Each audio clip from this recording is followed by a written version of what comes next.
اهلا بكم. معكم سهيله من قناه مطبخ سهيله. كنتمنى تكونوا بالف خير وانتم كتشوفوا فيديو اليوم.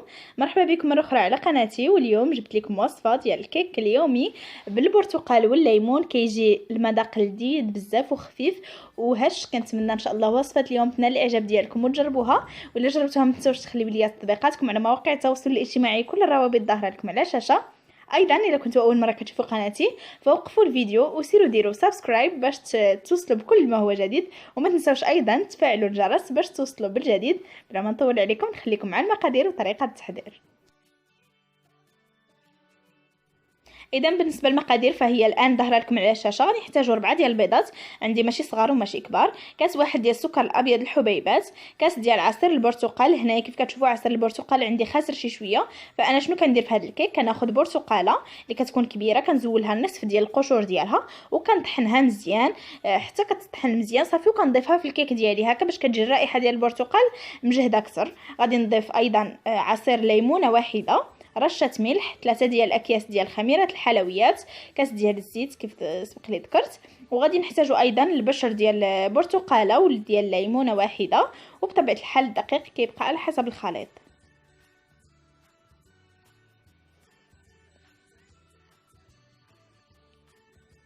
في الخلاط الكهربائي غادي نوضع البيض، نضيف عليه السكر، رشه ملح، وغادي نخلطوا هاد العناصر حتى كتنسجم مع بعضياتها يعني كيجينا واحد الخليط خاسر شي شويه.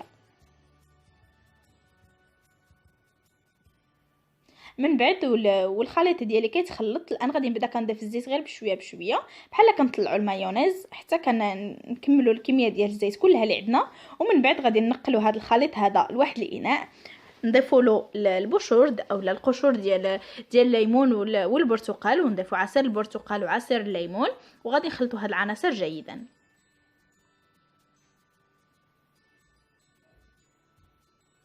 من بعد غادي نبدا كنضيف الدقيق غير بشويه بشويه، وايضا ما ننساش خميره الحلويات.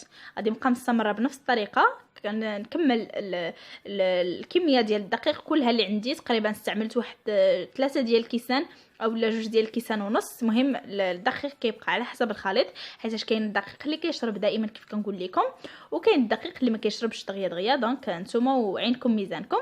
انا من بعد غادي نوريكم لا تيكستور ديال العجين كيفاش كتكون.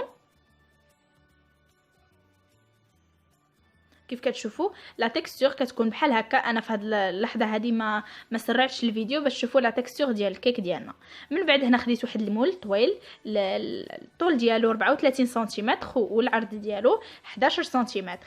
الان غادي ناخذ الخليط ديالي وغادي نحطو بطبيعه الحال في رشه البابي سولفيغيزي باش نتفادى انه يلصق لي الكيك في المول.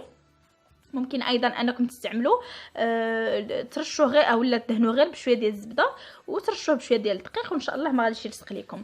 انا غادي ندخلوه الفرن كيكون ساخن على درجه حراره 180 اولا 170 درجه. كنخليو الكيك ديالنا كيطيب على خاطرو، ما تزربوش على الكيك، نقصوا له النار مزيان. انا دائما الكيك ديالي كنطيبو في الفران ديال البوطه صافي، كنقصوا عليه مزيان وكنخليو الكيك ديالنا تقريبا غادي ياخذ معكم واحد 55 دقيقه اولا 45 دقيقه بحال هكا.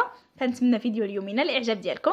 في الاخير زينته بالقليل من الشوكولاته البيضاء وشرائح من البرتقال اللي سبق لي وعسلتهم. وكنتمنى وصفه اليوم تكون نالت الاعجاب ديالكم. ما تنساوش تخليو لي لايك وتخليو لي التعليق ديالكم اللي كتفرحني بزاف. ايضا تقولوا لي شنو هما الوصفات اللي بغيتو تشوفوا في قناتي في المستقبل. شكرا على المتابعه. كانت معكم سهيله من قناه مطبخ سهيله على يوتيوب، والى اللقاء.